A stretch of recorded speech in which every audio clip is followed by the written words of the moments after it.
Assalamualaikum warahmatullahi wabarakatuh. Gimana kabarnya Pak Agung? Waalaikumsalam. Baik, Bu. Terima kasih. Gimana jenengan, Bu? Kabarnya? Alhamdulillah luar biasa masih sehat Pak. Pak Agung puasa hari ini? Puasa, Bu. Alhamdulillah, Bu. Alhamdulillah. Nggih. Pak Agung rasanya saya lihat beberapa hari ini tuh melihat Pak Agung kayak lesu gitu. Lesu karena puasa Pak. Emang ada sesuatu nih Pak? Nah, gini, Bu, ya. Pada Nggih. akhir-akhir ini, Bu Devi, saya itu banyak pekerjaan memang. Dari kegiatan di kelas, juga ikut DPP, kemudian belum lagi saya kan administrasi keuangan juga sebagai bendahara sekaligus operatornya. Karena kita kan dibagi dua, ada Pusnas dan ada Pusda. Saya kebagian Pusda dan kebetulan sekarang itu untuk pengajuan SPM-nya. Jadi saya itu terkendala waktu juga dan anak-anak kadang merasa kita lihat anak-anak juga kepinginnya kehadiran saya itu ada di kelas karena saya selalu memberikan tugas pada anak-anak dan alhamdulillah anak-anak itu sudah mengerjakan Bu Devi. Tapi ya itu tadi Bu Nggih. Devi, saya tidak yang pertama tentang eh, prioritas waktu, yang kedua tentang bagaimana supaya anak-anak itu tetap belajar tanpa harus saya bisa meninggalkan kelas seperti ini. Hebat ya sebetulnya. Pak Agung ini orang yang hebat sebetulnya. Kalau memiliki tanggung jawab yang besar seperti itu, sudah di bagian keuangan, pasti sudah dipercaya anggapnya Pak Agung. Gitu. Ada potensi yang di dalam diri Pak Agung itu dipandang orang lain tuh sudah hebat. Tapi di sini Pak Agung ingin uh, biar fokus mengajar ke anak-anak gitu Pak Agung. Nggih, biar fokusnya ke anak-anak juga, biar tidak yang istilahnya anak-anak yang dipingin belajar juga. Pak, kapan ke kelas gitu kan? Ya, tapi selama ini saya Oke. kan tugasnya mepet-mepet, jadi kurang ya. Apalagi ditambah lagi tugas dari sekolah, belum lagi tugas ini. Nah, memang saya pinginnya tugas kita jalan tetap, tapi prioritas anak-anak ini loh Bu. Kira-kira ya apa ini ya? Saya merasa belum menemukan ini supaya anak-anak enggak saya sakit istilahnya kan merasa tersakiti ya istilahnya tapi Tersakiti. itu agak Nggih, kasar nggih, nggih, nggih. kok enggak ada Nggih. terus Pak Agung ya tapi ya enggak seterusnya ya kalau ada yang kosong saya tetap masuk gitu kasih permainan berupa ice breaking kemudian cerita dan lain-lain jadi anak-anak itu enjoy lah selama saya mengikuti kegiatan ini mungkin sekitar 4 hari 3 harian itu anak-anak ya banyak banyak yang ayo Pak kapan masuk gitu. Itu yang menjadi beban bagi saya. Nggih, nggih. Berarti tujuan kita ngobrol hari ini bagaimana menemukan solusi agar Pak Agung bisa fokus ngajar di kelas meskipun banyak tugas gitu nggih Pak nggih. Nggih, nggih. Nah, selama ini apa yang sudah direncanakan Pak Agung, apa yang sudah dilakukan Pak Agung agar pembelajaran di kelas tuh anggapnya tidak keteter Pak? Yang pertama, terima kasih Bu. Yang pertama, rencana yang sudah saya lakukan, pertama saya membuat rencana dengan menggunakan pembelajaran online. Dengan menggunakan pembelajaran online itu saya kira efektif, ternyata tidak efektif karena anak-anak merasa uh, kurang ya adanya karena sudah terbiasa dengan tatap muka. Kemudian kedua saya sudah membuat jadwal kegiatan. Saya sudah membuat jadwal kegiatan apa aja hari ini yang harus saya selesaikan. Tapi ya kalau saya ngerjakan di sekolah itu kayaknya memang ada aja Bu. Jadi rencananya sudah tersusun ternyata bertambah bukan berkurang, melainkan bertambah. Tapi kalau saya ngerjakan di rumah, nah itu tidak bertambah, tapi tugas di rumahnya yang tambah banyak ya mungkin ya karena anak saya yang rewel atau minta apa ya didampingi bermain dan lain-lain. Nah rencana-rencana itu sudah saya lakukan ternyata memang masih ada kegagalan Bu ya. Jadi tidak sesuai ekspektasi saya sebagai Ya, guru juga. Itu Bu.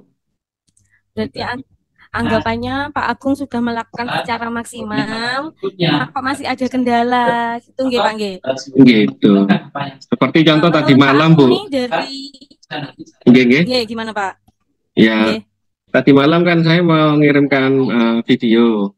Ternyata ada kendala. Saya kan yang terakhir saya yang ngerekam, saya kirim ke teman-teman rekamannya karena kita mulainya kan jam 8. Jadi Nggih. setelah itu saya yang terakhir saya ngedit, waktunya tidak nutup sampai jam 12 itu masih saya ekspor ke drive. Jadi lebih jam 12.17 baru bisa terkirim semua tugas-tugas saya. Nah, seperti itu. Jadi kadang kita buat rencana, schedule, tapi ya di luar kehendak mungkin ya teman-teman Pak Agung ini minta Iya, tolong iya. dikit. Nah itu saya tidak bisa nolak. Istilahnya saya ini kalau saya mampu ya saya laksanakan. Tapi ya kembali lagi ke saya. Akhirnya saya yang keteteran. Nah itu yang membuat saya kadang merasa aku tidak boleh seperti ini gitu. Aku harus Nah, memperbaiki gitu. Tapi nggih, nggih. bagaimana ini? Karena sifat sifat itu kadang kita merasa susah untuk merubah sifat kita sebagai orang yang tidak enakan. Nah, itu Nggih, yang nggih, membuat nggih. saya merasa ya apa ya, merasa susah untuk Susah terbeban ber ya Pak Manggi. ya beban terbebani akhirnya gitu. Berarti dari sini saya menangkap itu Pak Agung sebetulnya sudah melakukan tugas secara maksimal, gitu Pak. Nggih, Sudah baik, sudah terencana. Cuma ada kendala, salah satunya karena Pak Agung tiba-tiba keluar dari jalurnya karena tidak enakan, gitu nggih Pak nggih? betul betul betul. Nah, nah, sekarang coba Pak Agung ya, menurut Pak Agung nih, hmm, apa yang perlu Pak Agung lakukan untuk menghindari sikap nggak enakan itu ke depannya? Saya telah setelah saya baca-baca dari narasumber baik di internet maupun di buku, sikap tidak enakan itu terjadi karena memang kita pinginnya ternyata tidak ingin dihargai, Bu. Ingin dihargai, kemudian ingin dihormati, merasa kita itu orang yang berguna dan lain-lain. Itu yang saya baca. Tapi menurut saya tidak kepingin dihargai, cuma saya ingin menolong. Sebetulnya intinya ingin menolong. Tapi karena orang lain menganggapnya itu, oh enak Pak Agung, biar Pak Agung aja, Pak Agung terus, Pak Agung terus.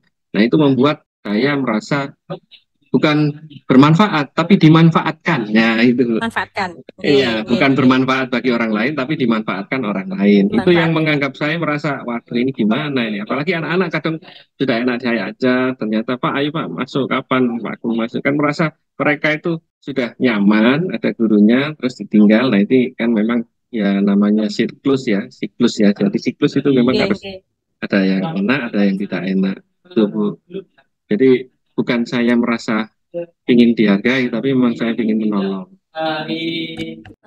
Berarti di sini ke depannya untuk menghindari rasa ndak enakannya nih Pak, biar Pak Agung tidak jadi dimanfaatkan lagi, tapi memang bermanfaat untuk orang lain. Menurut Pak Agung nih ya, langkah apa selanjutnya misalkan ada orang yang terus-terusan kepengen minta tolong nih Pak sama Pak Agung. Rencananya Pak Agung ke depan selalu menerima seperti ini apa bagaimana? Nah, terima kasih Bu. Ya, selangkah ke depan ini Oke. memang ya tidak terpikirkan sebelumnya. Terima kasih juga Bu Devi sudah mau berdiskusi dengan saya, berdialog dengan saya. Saya nantinya saya akan lebih Oke. memprioritaskan apa yang menjadi prioritas utama diri saya. Jadi kalau misalkan orang biasanya kalau saya tidak mau menolong, itu biasanya dianggap saya itu sombong ya. Sombong ini Oke. ya. Biasanya gitu ya, itu merasa saya sudah dulu dulu terus saya merasa waduh ini tidak enak, ini harus saya bantu. Tapi sekarang meskipun orang bilang sombong, tapi kalau misalkan prioritas utama saya tidak terpenuhi, saya akan tidak menolong orang tersebut karena memang prioritas utama itu terletak pada diri saya. Karena kita tidak bisa membahagiakan semua orang, tapi setidaknya Oke. kita bisa menolong, tapi tidak semuanya ya. Itu Tidak yang jadi semuanya. prioritas saya nantinya. Jadi kita sekedarnya menolong, tapi yang utama pada diri saya. Mungkin itu Bu, rencana saya ke Nggih, depan. nggih, nggih, nggih. Bagus sekali Pak, itu sudah rencana yang cukup baik. Berarti di sini anggapannya Pak Agung itu merubah pola pikirnya, mindsetnya Pak Agung.